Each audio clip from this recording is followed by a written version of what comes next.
tweeted an email. Sorry for the shirtlessness. It's just very hot, and I'm in very much the woods. I doubt I'll see anybody here. I can do this, but I have to step carefully. Here we go. This is the subject, and I haven't read the email yet, but the subject is a fluctuated dilemma. As usual, I'll keep private stuff private to the best of my ability. Here we go. Hey Kurt, well, it's been 3 weeks into school, and I've been getting better. I've got over the other woman and moved on. I remember this one. This young man was into a particular woman. I'm not reading. He was into a particular woman. Wanted her, but was afraid to, wanted her in the gentlemanly way, and but was afraid to talk to her, and even bought her a gift. But in the end, his hesitation cost him the connection, because she found somebody else. So then he found somebody else that he was interested in. Let's see, it's been 3 weeks since this into school, and I'm getting better. I've got over the other woman and moved on, and just like you said, there are more fish in the sea. So I use that old cliche, talk about that. I used it in a slightly different way. I can't quite remember though. So the first week went fairly slow. I was still pretty introverted at this time. Second week came by. I have a new crush. Wow. Serial interest. I mean, I don't mean that in any way, just in silly. Me being silly. I saw her during lunch, and if you were wondering, yes, I became a man of action.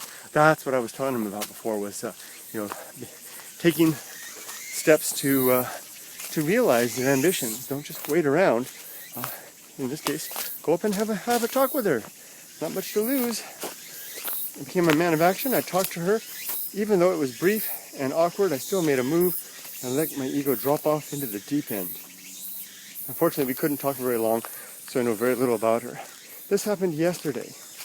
So yeah, it took me a week and a half to finally man up and even talk to her.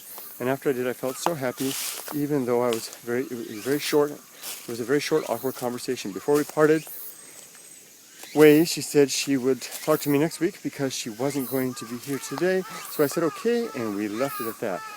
It was very awkward. It was a very awkward introduction, but I did it. Good for you.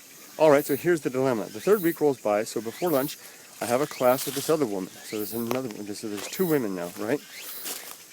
I was still introverted up until this week. Me and her started talking, and we've somewhat talked all week, and I feel really good chemistry between us. But before I made my move to the woman at lunch, I was in denial that I liked the woman in my class, because at the time I was somewhat plotting my move with the woman at lunch. Up until today, I realized that I somewhat liked them both. The thing is, I've already made my move with the woman at lunch. She knows I like her, I think, so I don't know what to do. I like them both. I'm not into dating two women at once, and definitely I do not want to lead one of them on. Sincerely, a friend. Okay. Well, there's a difference between dating and going, as we used to say in the day, going steady. I think maybe you call it going with someone. Engagement, and then marriage. These are all steps along the way. Meeting someone, you haven't even gone on a date with any of them. You're at this stage right now where you're basically, you're open, and they are too. And there was nothing at all wrong about asking one woman out one week, and then the other the next week. You guys are just getting to know one another. It's like sampling. I don't mean to put it in such a coarse terms, but it's like sampling items on the menu. I don't mean that sexually. Be a gentleman, okay? Once sex gets involved, you've kind of crossed over. At least in my true perspective of the sexual thing is you really cross over. I'm a bit of a prude. I would recommend for that. Wait until people hate it when I say this, but I say wait till marriage. I mean it. But let's just go back up a little bit. You're still at that point where you're getting to know people. I mean, if you really want to do it, ask one of them out this week and the other one out the next week. Take them both out. You can do that for a couple of weeks. And be a gentleman. Don't be too forward or anything like we just talked about. And get to know them. Now, once it gets to the point that you kind of get an idea about which one you'd rather be more serious with, then that's the time to back off on the other one. Now, it may be hard to do that, and you may not want to put when you're going to reject through that, so you may just decide to go monogamous dating. Can you do that? I guess that's such a thing, but you don't have to. And you can just, date one at a time. That's gentlemanly too. So the key is to be a gentleman, to be respectful and considerate, appreciative of their feelings, their emotions, especially the physical stuff. Be very gentlemanly there.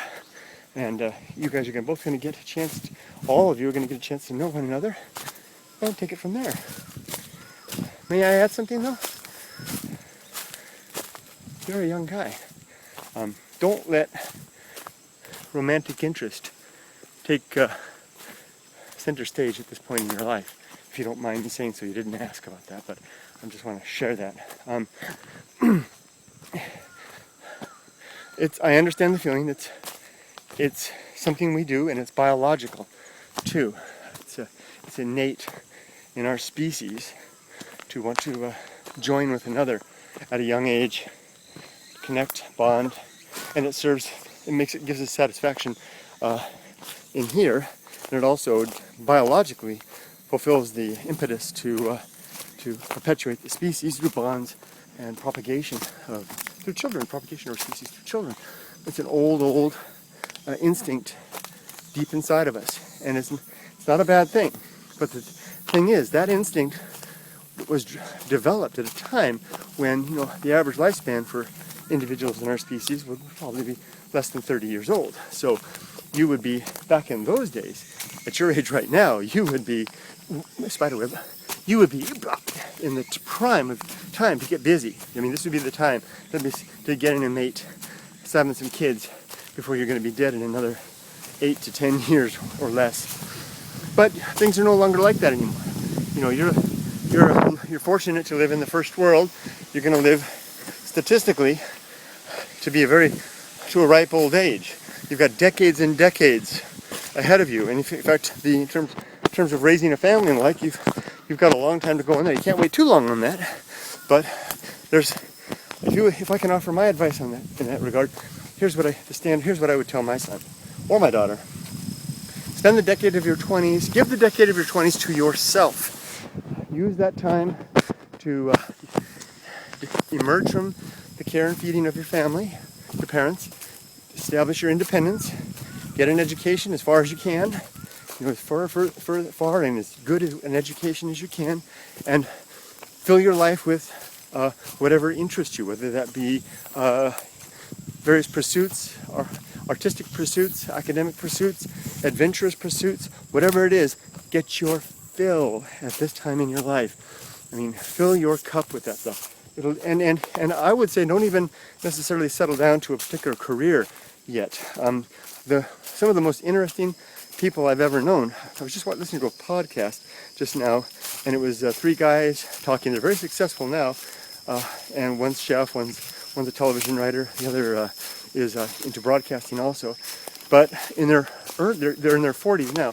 But in their early years, they had a list. Each of them had a list of all the jobs that they'd had, and they passed it to one another, and they're reading about each other. It was amazing the things that these guys did. With everything from manual labor to disgusting things that they did, like cleaning up after disease-ridden animals in veterinary clinics and the like. That was trying to help the animals, but someone had to clean them up. Very interesting things, and now they're very interesting people, and I'm convinced part of the reason people get like that is because of that diversity of experience and the trials that they go through at a younger age. So this is the time to do it. Spend that time of your 20s filling your life up, making yourself as richly endowed with light living as you possibly can. Now, when you get to your 30s, but if you follow my strategy, by the time of your 30s, your formal education is complete. You've got either a bachelor's degree or a master's degree, and something that interests you or something that's worthwhile. Most importantly, something that gives you the skills, mainly the social, people, and cognitive skills to be successful at whatever you do, that's when you start your career, and become a business person. Enter into in earnest into whatever industry you want to get into, whether it be computers or culinary arts or whatever the heck it might be, and business or whatever, and start pursuing that. And that's the point as well, that you begin to look for a mate to spend the rest of your life with. Now, there's a gamble in that. You may not find that person. You may have waited too long, and it just might not happen. But you've increased your odds also by having become this interesting person that you spent. People like that, especially the opposite sex. I mean, there's some women. You're a man in particular, so I'll speak to you. But there's some women that want you to, want to find somebody that's got the Porsche and the career and everything by that age first. But there's a lot of women out there that are pretty impressed by a diverse, interesting, well-spoken, fascinating man on the cusp of 30, who's got a life full of potential ahead of him, as I think you will at that point. And I'm telling you, if you hold out, you may get yourself a winner. And don't go too fast, but don't be too picky either. It's kind of a tricky thing. And remember, like all things I say on the path of wildness. Look at this twig hanging in the air. When you step onto the path of wildness, there are no guarantees, and this is definitely along those lines. The safer path would be to marry your, and I'm not disparaging people who marry their high school sweetheart. I'm not. I know lots of them are very successful, but sometimes that's the safest, easiest route to take. And for a lot of people, it really works out. But I would consider that it's a riskier gamble to throw caution to the wind and give yourself a decade of freedom and indulgence, rather than so soon turning down a path of security and connection. I know.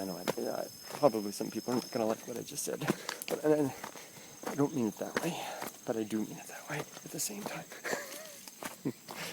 Well, I mean, statistically, it's a fact. I mean, the young, some cases with notwithstanding, is that the right way to say it? Some people, I know some couples that are in their 70s and they've been together all their lives. Those are the exceptions, okay? Statistically, the younger you marry, the younger you are when you marry, the likely the chance of a breakup later down the road. I think that it's better to postpone that. So the long-winded thing that I wanted to say then was, it's nice that you like women. It's nice that you want companionship. Don't you know what to do to be a gentleman about all this. And if I would like to see you, if you're interested in my advice, I would like to see you maybe postpone getting too hot and heated into the relationship thing, and give yourself 8 to 10 years of individual living and discovery. And I think that it'll be time well spent. No guarantees at the other side, though. Good luck, friend. Keep me posted on what goes on. Again, sorry for my shirtless self. Here we go. Bye-bye.